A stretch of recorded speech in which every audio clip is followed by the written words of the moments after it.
So these are elementary transformations, 6 operations, 3 are due to rows, 3 are due to columns. First one is interchange of any two rows or columns.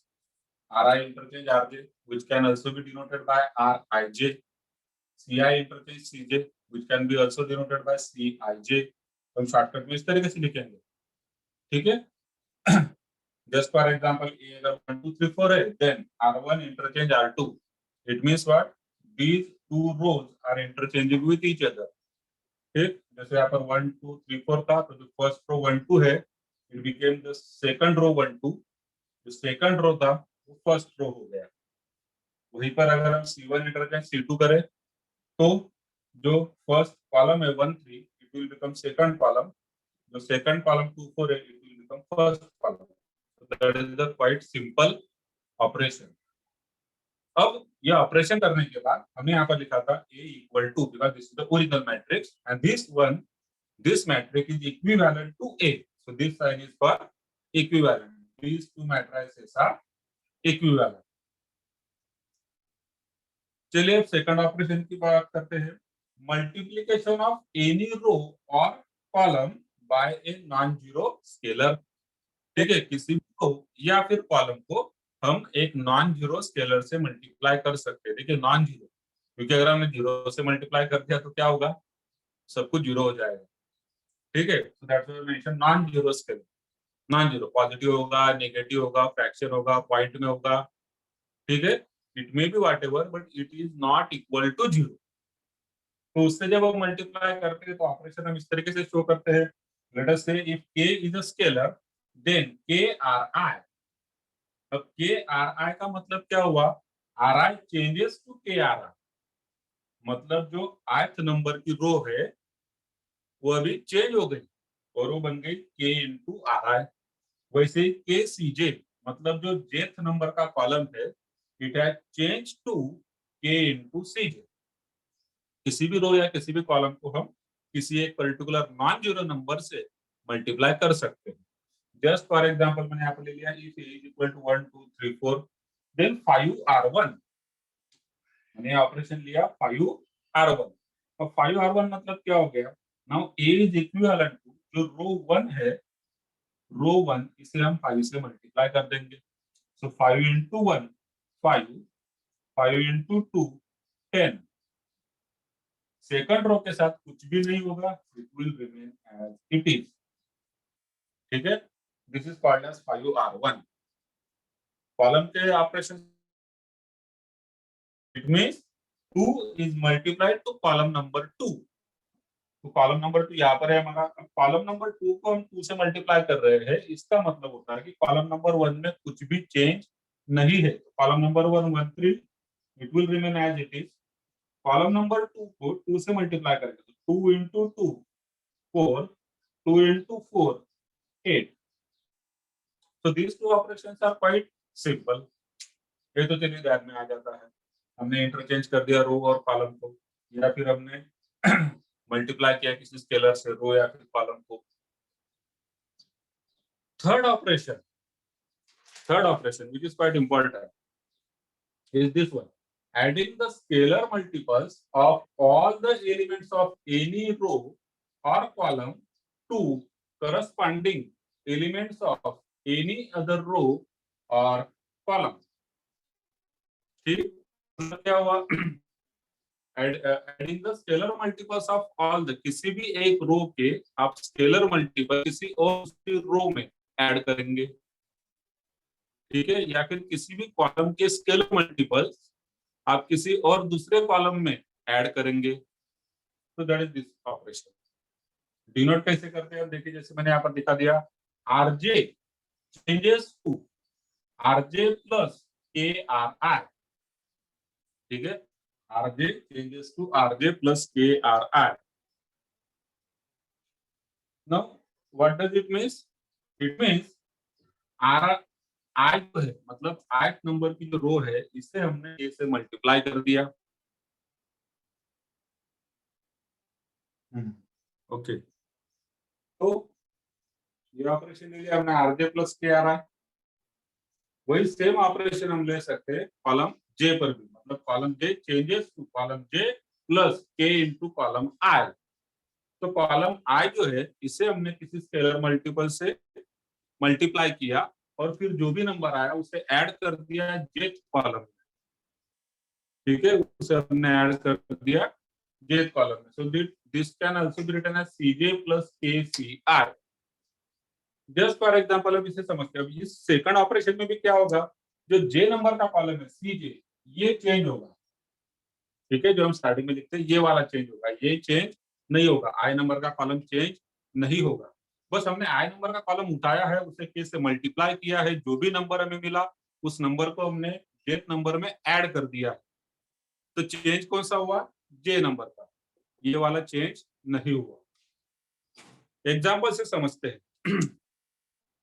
Late us से a is equal to 1 2 3 4, ठीक है, this is a given matrix. Then मैं एक operation ले रहा हूं अभी r1 plus 5r2। देखिए मैंने इस तरीके से लिखा है, ये नहीं लिखा, ये दिस इज क्वाइट लेंथी, ये वाला शॉर्टकट है। Again here also this is quite lengthy, ये वाला शॉर्टकट है। यहाँ पर भी अगर हम देखेंगे तो इतना लिखने से अच्छा आप ये वाला लिख सकते हैं, ठीक है, बट आपको ध्यान में रखना है कि आर आई जे का मीनिंग क्या होता है, तो आर आई इंटरचेंज आर। चलिए अब मैंने इस तरीके से ऑपरेशन लिया, this is elementary transformation due to row, this is due to column. Matrix हमारे पास ए गिवन है 1 2 3 4, ठीक। अब first operation r1 plus 5r2 ये मैं कर रहा हूँ, r1 प्लस 5r2 मतलब चेंज कौन हो रहा है, तो चेंज r1 हो रहा है, r2 चेंज नहीं होगा, r1 चेंज होगा, r1 प्लस 5r2। तो यहाँ पर r1 है, ठीक है, दिस इज रो 1, इसे हम चेंज करते हैं। क्या लिखा है, r1 प्लस 5r2, r1 में कितना है 1 प्लस 5r2 मतलब 5 into r2 which is 3 corresponding, इस वर्ड पे ध्यान दीजिए, करस्पॉन्डिंग, तो करस्पॉन्डिंग कौन है 3, तो 5 इंटू 3, तो basically this is r1 plus 5r2। अब ये सेकंड एलिमेंट भी चेंज होगा जो कि रो 1 में है, सो अगेन r1 मतलब 2 प्लस 5r2 मतलब 4, और जो सेकंड रो है मेरा 3 4 it will remain as it is, यहाँ पर होगा 3, यहाँ पर होगा 4। Now this is the equivalent matrix to original matrix. हम आगे इसे सिंपलीफाई कर लेंगे। इक्विवेलेंट प्लस 1 16 5 4 द 20 प्लस 2 22, इधर 3 4 एज इट इज।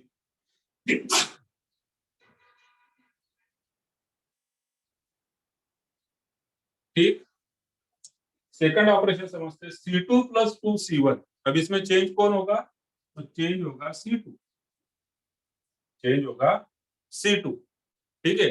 अब C2 में क्या चेंज होना है, तो C2 प्लस 2C, मतलब C1 चेंज नहीं होगा, तो C1 में कौन है 1 3, it will remain as it is. C2 change हो जाएगा कैसे, C2 प्लस 2C1, तो C2 में कौन है 2 है, 2 मैंने लिख दिया, प्लस 2C1, सो 2 इंटू C1 मतलब 1। सेम चीज यहाँ पर भी होगा, C2 मतलब 4 plus 2C1, so 2 into C1 that is 3। Now this is equivalent to, इसका आंसर निकाल लेंगे 1 3 as it is, 2 1 are 2 plus 2 4, 2 3 are 6 plus 4 10, and that is your answer. So this new matrix is again I am telling this new matrix is equivalent to the original matrix, not equal to, equivalent, ठीक है। और जो हम changes करते हैं, जो कि मैंने यहाँ पर लिखा, तो चेंजेस R1 और C2 में हो, मतलब RJ और CJ में। इसके शॉर्टकट तरीके लिखने के, इस तरीके से हम एलिमेंट्री ट्रांसफॉर्मेशन कर सकते हैं किसी भी मैट्रिक्स पर। तो अगर कुछ डाउट है तो आप पूछ लीजिए।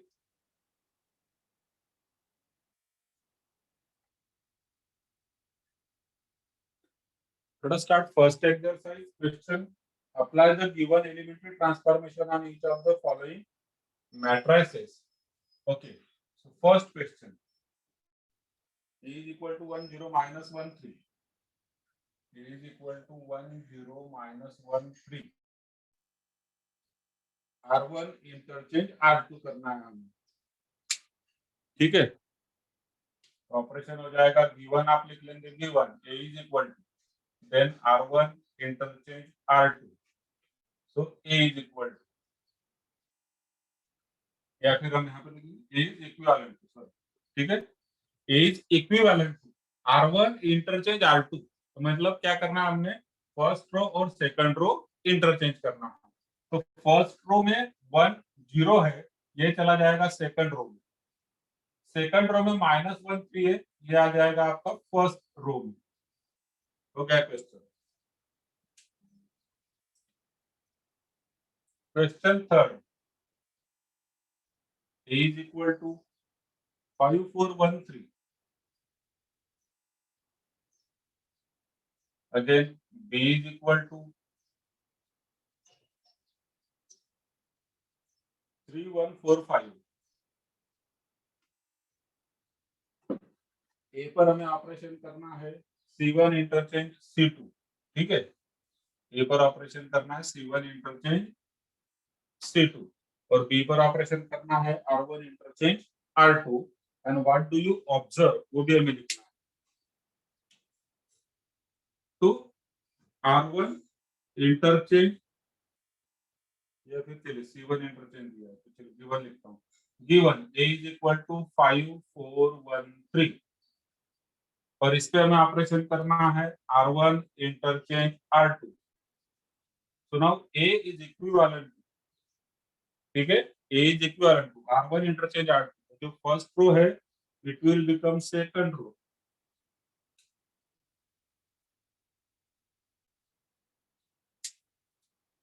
होल्ड, क्वेश्चन में क्या है, मैं क्वेश्चन एक बार लिख लेता हूँ पूरा। A is equal to 5 4 1 3 C1 interchange C2, C1 interchange C2, B is equal to 3 1 4 5 R1 interchange R2। तो हमने गिवन लिख दिया, A is equal to 5 4 1 3, फिर A पर ऑपरेशन करना है C1 इंटरचेंज C2, यहाँ पर C1 और C2 हमें इंटरचेंज करना है, C1 और C2। अब C1 और C2 आप इंटरचेंज करेंगे, मतलब जो कॉलम फर्स्ट है 5 1 it will become column second, 5 1 जो है कॉलम सेकंड हो गया, कॉलम सेकंड जो है 4 3 it will become first column, ठीक। नेक्स्ट वन, हमें बी भी गिवन है, बी इज इक्वल टू, लिख दिया पर 3 1 4 5, तो दिस इज बी, और बी पर कौन सा ऑपरेशन लेना है, R1 इंटरचेंज R2, मैंने यहाँ पर ले लिया R1 interchange R2, so then B is equivalent, अब R1 में कौन है 3 1, ये चला जाएगा R2 में, ठीक, और जो R2 में 4 5 है ये चला जाएगा R1 में, क्लियर है। तो हमने ए और बी दोनों पर जो भी रिक्वायर्ड ट्रांसफॉर्मेशन है वो कर लिए, ए का और बी का। अब क्वेश्चन उसने आगे किया है व्हाट डू यू ऑब्जर्व, तो आप ऑब्जर्व करेंगे यहाँ पर A is equivalent to 4 5 3 1, B is also equivalent to 4 5 3 1, ठीक है। इसका मतलब क्या हुआ कि A and B both are equivalent, इसका मतलब हुआ A and B both are equivalent. तो हम यहाँ पर लिखते हैं observation,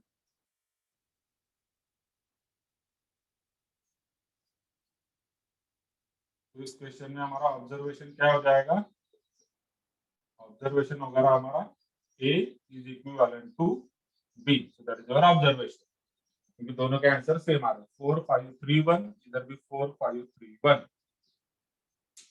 so A is equivalent to B। Let us solve question number 5। Question number 5 में मैट्रिक्स A दिया है 1 -1 3, A इज इक्वल टू 1 -1 3 2 1 0 2 1 0 3 3 1 3 3 1, और इस मैट्रिक्स पे हमें ऑपरेशन करना है 3R3 एंड देन, तो पहले तो हमें करना है 3R3 एंड देन, मतलब बाद में सेकंड ऑपरेशन भी करना है C3 plus 2C2, C3 plus 2C2, ये दो ऑपरेशन आपने करने हैं। This is given matrix A, हमें करना है 3R3 and then C3 plus 2C2।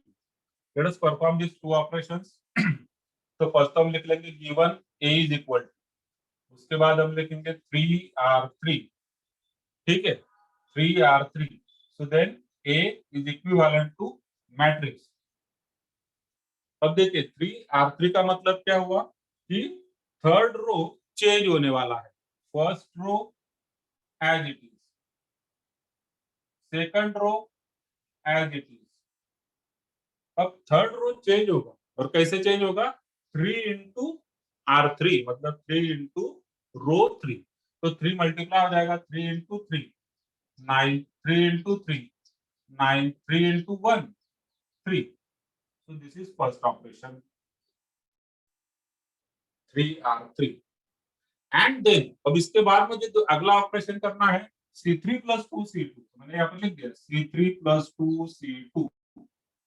अभी वाला ऑपरेशन आगे बढ़ाएंगे, तो C3 प्लस 2C3 में क्या, C3 प्लस 2C2, ठीक है। अब इसमें क्या होना है, तो चेंज कौन सा कॉलम होगा, कॉलम थर्ड चेंज होगा, ठीक है, थर्ड कॉलम चेंज होगा, बताओ A is equivalent to.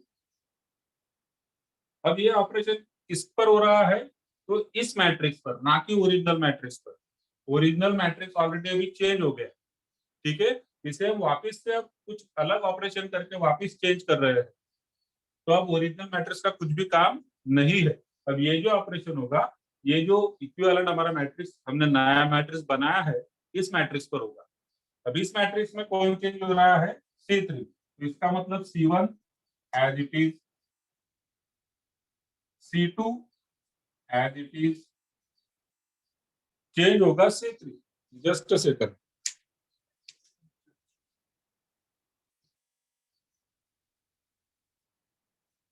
Just a second,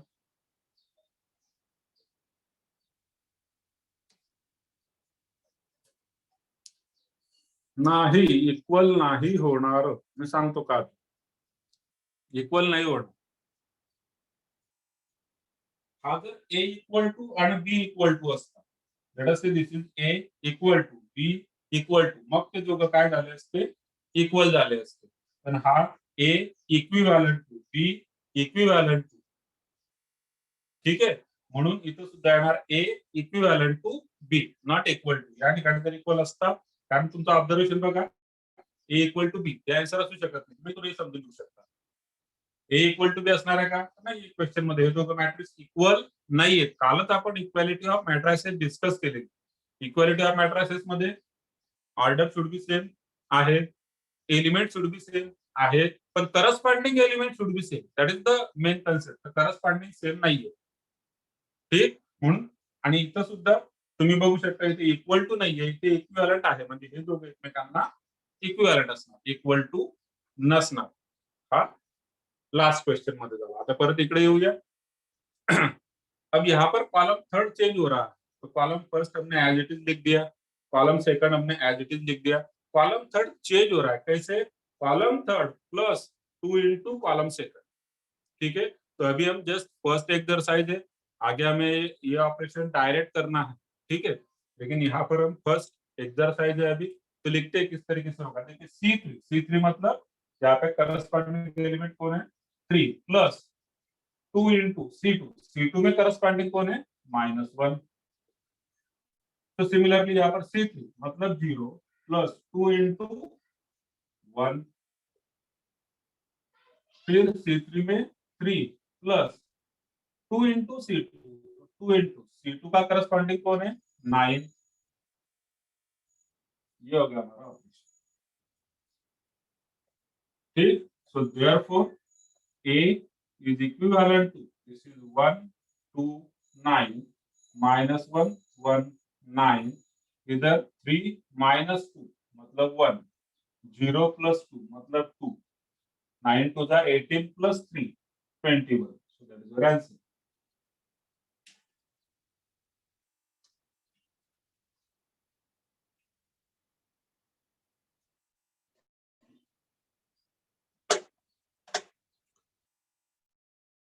फिर यहाँ तक